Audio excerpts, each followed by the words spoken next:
June 6, 1944. Normandy.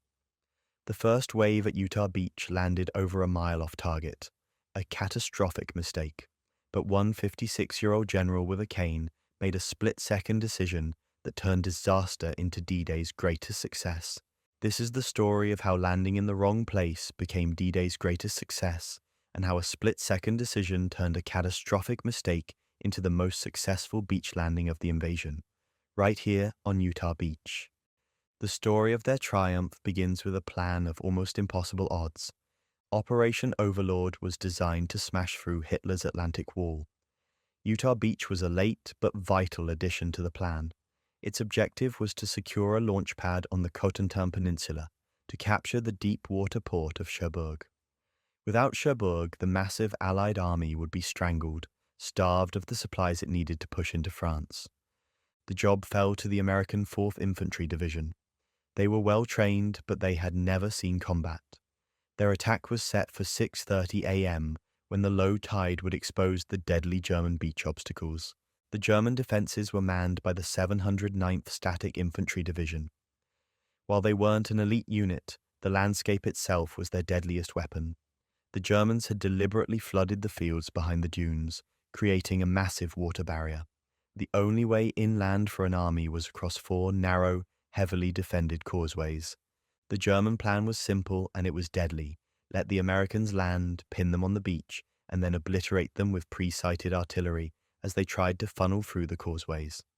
Supporting the landing were the paratroopers of the 82nd and 101st Airborne, dropped into the chaos behind enemy lines hours earlier. Their mission was to seize the inland exits of those causeways, but scattered and fighting for their lives, there was no guarantee they could pull it off. The men of the 4th Infantry Division were heading for a fight where survival depended on everything going exactly right. It wouldn't. As dawn broke on June 6th, the first wave of 20 landing craft closed in on the shore. This was the tip of the spear. With them were 32 amphibious Sherman tanks, meant to provide critical fire support the second they landed. But as the boats got closer, hidden by smoke and pushed by strong currents, something went terribly wrong. The lead guide boats were lost. The entire assault wave drifted south, way off course. They were about to land nearly 2,000 yards, over a mile, from where they were supposed to be. Among the first men off the ramps was Brigadier General Theodore Roosevelt Jr. At 56, he was the oldest general in the invasion, and the only one to land with the very first wave. He suffered from a heart condition, walked with a cane, and had a son landing that same day on Omaha Beach. He had to repeatedly petition his commander to let him lead the men ashore, convinced his presence would steady them in the fight. As he and his men hit the beach, they were met with a shocking realization. The landmarks were wrong, the defenses were unfamiliar, they were completely lost. In that single moment with German artillery starting to find them, confusion could have turned into a fatal disaster.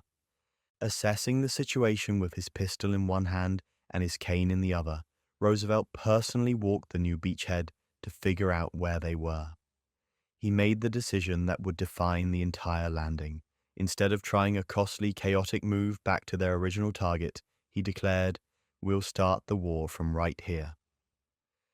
Roosevelt's decisive leadership turned a critical error into an incredible stroke of luck. The new landing spot was far less defended than their original target. The pre-invasion naval and air bombardment had been remarkably effective here, knocking out many of the German defenses. The assault gained momentum with astonishing speed. Of the 32 amphibious tanks launched, an astonishing 28 made it ashore and immediately began blasting the remaining German pillboxes. The sight demoralized the German defenders.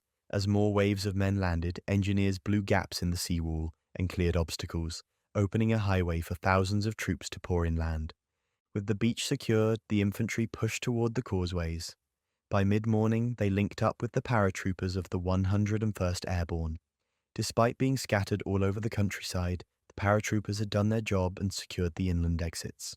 The connection between the seaborne and airborne forces was the decisive moment. The path off Utah Beach was now wide open. Roosevelt's greatest luck is found in what happened after the battle. The success at Utah was a world away from the horror unfolding at Omaha Beach, where vicious defenses and a lack of tank support led to thousands of casualties.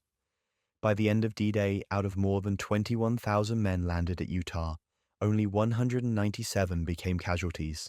It was a staggering success, born from a mix of luck and the calm, decisive leadership of a general who refused to lead from the rear. By midnight on June 6th, the Utah beachhead was secure. Over 21,000 troops and 1,700 vehicles were ashore, punching a critical hole in the Atlantic Wall. This victory allowed the push toward Cherbourg to begin, and the Germans had lost their best chance to throw the invasion back into the sea. Brigadier General Theodore Roosevelt Jr. continued to lead from the front.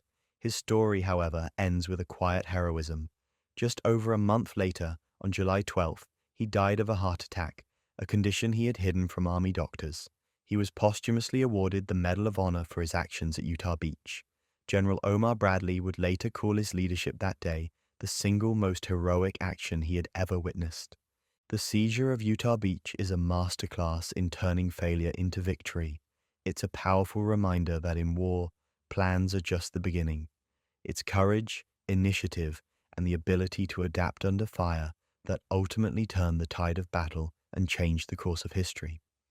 The story of Utah Beach proves that courage and quick thinking can turn disaster into victory. But D-Day wasn't just won on the beaches, it was won in the skies above them. 4 years earlier, when Britain stood alone against Hitler's war machine, a squadron of exiled Polish pilots arrived as outcasts, dismissed as incompetent by their own allies.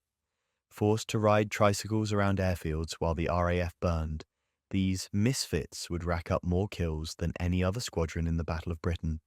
Tap the video on screen now to discover how Squadron 303 went from being underestimated underdogs to becoming Britain's deadliest weapon in its darkest hour.